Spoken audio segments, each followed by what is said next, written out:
E aí, pessoal, tudo bom com vocês? Voltamos aqui para mais uma aula. Agora, nossa terceira semana, né, do nosso ensino remoto.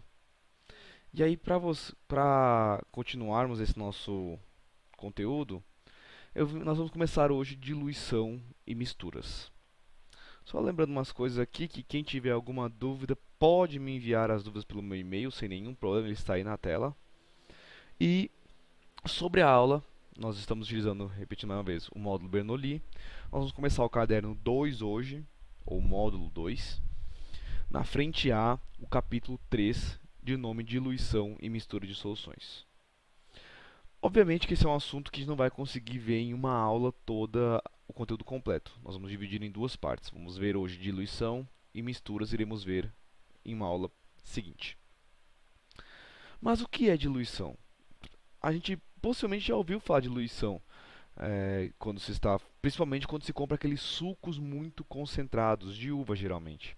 Aí as mães e avós geralmente dizem: ah, não bebe esse suco direto, bota água. Por que botar água? O que essa água vai fazer? Então a diluição, gente, ela é basicamente a adição de um solvente sem alterar a quantidade de soluto. Eu só vou adicionar o solvente sem modificar o soluto.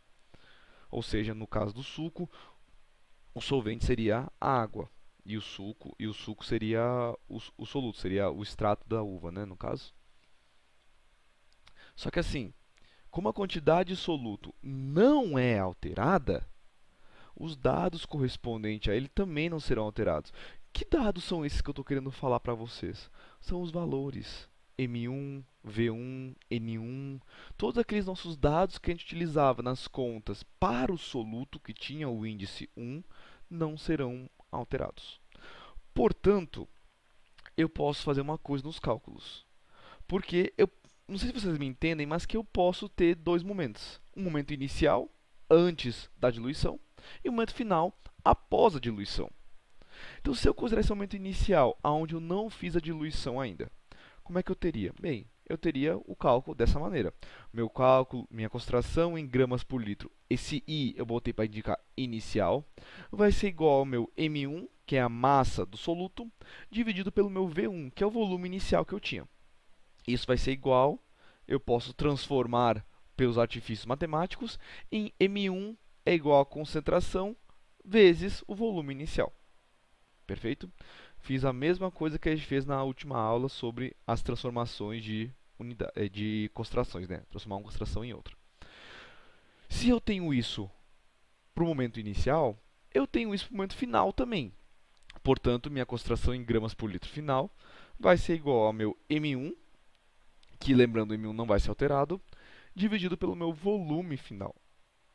Eu posso fazer a mesma coisa, passo o volume final multiplicando e fico como M1 é igual a concentração em gramas por litro final vezes o volume final.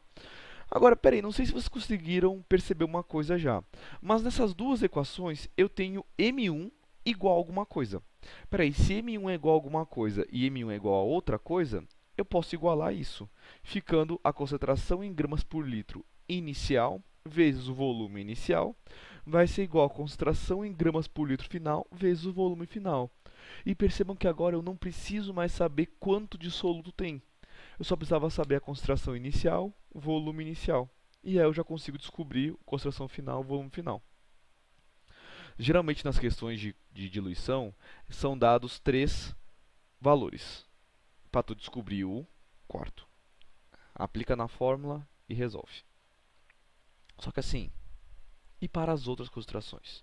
Eu mostrei para vocês na concentração em gramas por litro, e na outra, e na em mol por litro, e na percentual de massa. Como é que a gente faz? Gente, aplica-se a mesma regra.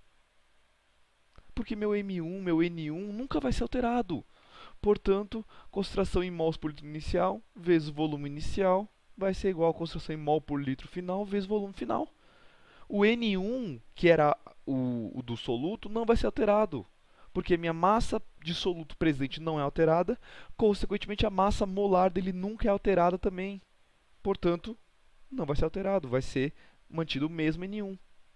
E na concentração percentual de massa, Minha concentração em massa por massa inicial vai ser vezes a massa da solução inicial. Por que que isso? Nós sabemos que a massa da solução é M1, que é a massa do soluto, mais M2, que é a massa do solvente. Meu M1 não é alterado, beleza, mas meu M2 é, porque eu vou adicionar solvente. Portanto, esse meu M inicial, o M da solução inicial e o M da solução final vão ser diferentes um do outro, ok? Mas a ideia é a mesma. Só que como eu vou descobrir os valores finais?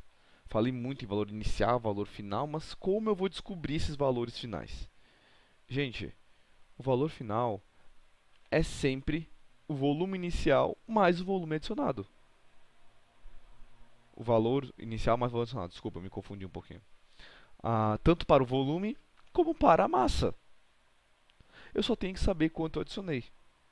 Por exemplo, diz numa questão que tu tem uma concentração de volume 200 ml, tem uma solução lá com 200 ml de volume, e numa diluição foram adicionados 300 ml.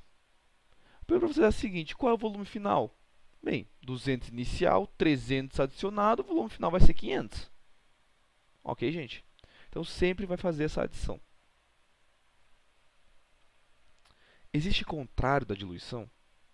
Porque a diluição é a adição de solvente. Existe o contrário? Existe a retirada de solvente? Sim, existe. Justamente quando se vai retirar esse solvente, quando se vai evaporá-lo, por exemplo. Ok? Os cálculos serão os mesmos.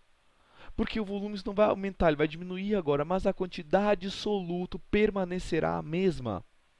Portanto, os cálculos que eu fiz, concentração inicial, volume inicial igual a concentração final, volume final, podem ser mantidos. Até agora, eu espero que esteja tudo ok. Qualquer coisa, mandem dúvida no meu e-mail, que vocês sabem que eu tiro. Cuidado. Bem grande, cuidado. Gente, só utilizamos esse cálculo, tudo que eu falei até agora, só é utilizado para diminuição do solvente, ou aumento do solvente. Nenhum caso o soluto foi modificado. Agora, se a quantidade de soluto for modificada, eu tenho que utilizar as fórmulas bases para calcular o valor novo. Professor, como assim? O que tu quer dizer com fórmula base? Fórmula base que eu quero dizer é justamente as fórmulas que deram origem a essas relações. Concentração em gramas por litro é M1 sobre V. Como M1 vai ser modificado, eu tenho que utilizar essa fórmula, eu não posso usar nenhuma relação, como eu estava usando agora, para resolver a questão. Então eu tenho que utilizar as fórmulas bases. Ok, gente? Mas assim, esse é um assunto que ele é muito... Se eu ficar falando aqui, não vai ser muito canto. Então eu planejei duas coisas agora para esse resto da nossa videoaula. O primeiro, a gente vai resolver uma questão. E o segundo, vamos ver numa prática como é que acontece essa diluição. No primeiro, uma questão, quem tiver com módulo aí, na página 7, a questão 1. Em uma aula prática, o professor forneceu a um grupo de alunos 100 ml de uma solução aquosa de hidróxido de sódio de concentração 1,25 mol por litro. Em seguida, solicitou que os alunos realizassem um procedimento de diluição e transformassem essa solução inicial em uma solução final com 0,05 mol por litro. Para a obtenção da concentração final nessa diluição, o volume de água destilada que deve ser adicionado é quanto? Vamos analisar essa questão antes de resolver ela. Primeiro, ele não deu a massa. Ele deu a fórmula. Com a fórmula a gente descobre a massa molar, mas não é necessário. Os dados que ele deu na questão foram os seguintes. Ele deu a concentração inicial, 1,25 mol por litro. Ele deu o volume inicial, 100 ml. Ele deu a concentração em mol por litro final. E ele pediu o volume adicionado. Então, para descobrir o volume adicionado, tem que descobrir o volume final. Ok? E aí, uma coisa que muito aluno se perde. Professor, como a concentração está em mol por litro, o volume tem que estar em litro também. Então, né? Então eu teria que transformar esse 100 ml para 0,1 litros. Gente, não necessariamente. Como na fórmula você vai ter volume dos dois lados, se esses dois volumes estiverem na mesma unidade, não importa qual unidade você vai utilizar. Então você pode resolver em mLs. E como a questão pede a resposta em mLs, se você transformar para litros, você vai estar adicionando 2 passos na sua resolução, você vai estar perdendo tempo.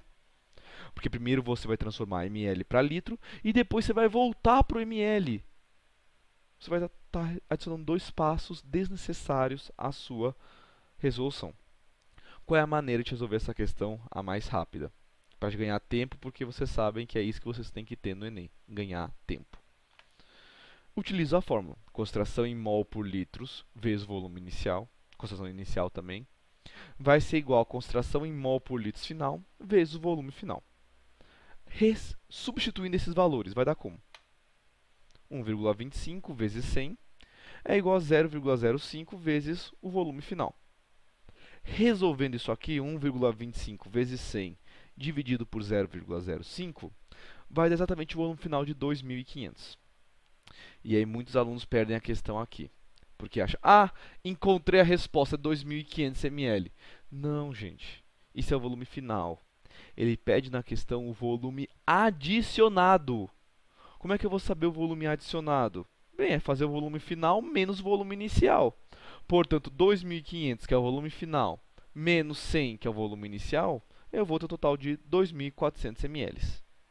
Essa é a resposta à questão, o volume adicionado, que inclusive nas alternativas seria a letra A. Ok, gente? Então vamos para a prática agora. Vai ser uma simulação. Já voltamos.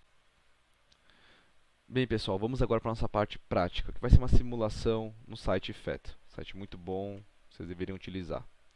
Quem não utiliza ainda. Aqui nessa simulação, nós temos vários solutos. Ok? Vou pegar, por exemplo, o suco em pó. Percebam que, se eu botar a concentração aqui, está zerada, porque, bem, eu não tenho nada de concentração. Então, o que eu vou fazer? Eu vou pegar e vou adicionar o soluto. Adicionar soluto até ficar, por exemplo, com 3 mol por litro de concentração. Mais ou menos 3 mol por litro. Ficou um pouquinho a mais, mas besteira. Gente, o que é uma diluição? É a adição de solvente. Portanto, para eu adicionar o solvente, eu não posso adicionar mais esse meu soluto. Eu tenho que adicionar água. Olha o que vai acontecer com a concentração. Se eu adiciono água, a concentração vai diminuindo. Vai diminuindo bastante e percebam que a coloração fica mais leve, porque tem menor concentração de soluto. Ok? Eu vou pegar aqui e vou fazer o seguinte, eu vou evaporar a água, só evaporei a água, não mexi no soluto. Tem aqui também a opção de solução. O que é uma solução? Já é o solvente diluído em solvente. Portanto, aqui vocês percebem que se eu colocar aqui, a concentração está aumentando e o volume também está aumentando. Portanto, isso não seria uma diluição, porque eu estou adicionando soluto também. O que eu vou fazer? Eu vou querer adicionar soluto agora e eu vou botar exatamente meio litro, um pouquinho mais, um pouquinho menos. Eu vou querer botar a concentração máxima, está saturado. Se eu botar mais soluto aqui, vocês percebem que, não sei se dá para perceber muito bem no vídeo, mas tem os pontinhos aqui embaixo do soluto, que é justamente uma solução saturada com precipitado. O que acontece? Se eu adicionar solvente a essa solução saturada, o soluto, o excesso, ele vai diminuindo. A concentração não diminuiu ainda porque ela está saturada ainda. Mas a partir do momento que acabou o excesso, a sua concentração começa a diminuir. E aí a sua concentração vai diminuindo ao ponto de... Infelizmente, a concentração só vai até, o volume só vai até 1 litro, então nós só podemos chegar nessa concentração aqui. E o contrário da diluição, que é a evaporação, que é a retirada do solvente. É justamente aqui, evaporação. Percebe que eu estou diminuindo, posso diminuir bastante ou lentamente, e a sua concentração vai diminuindo. Como modificando, olha, no final só fica aqui o soluto aqui, todo o soluto aqui, não tem concentração porque não está diluído, obviamente, e para retirar o soluto, eu posso simplesmente apertar ali. Ok, gente? Então é uma maneira de vocês estudarem, vocês fazerem isso. Pessoal, espero que tenham gostado da aula, a gente se vê na próxima. Fiquem bem, tomem cuidado. Valeu!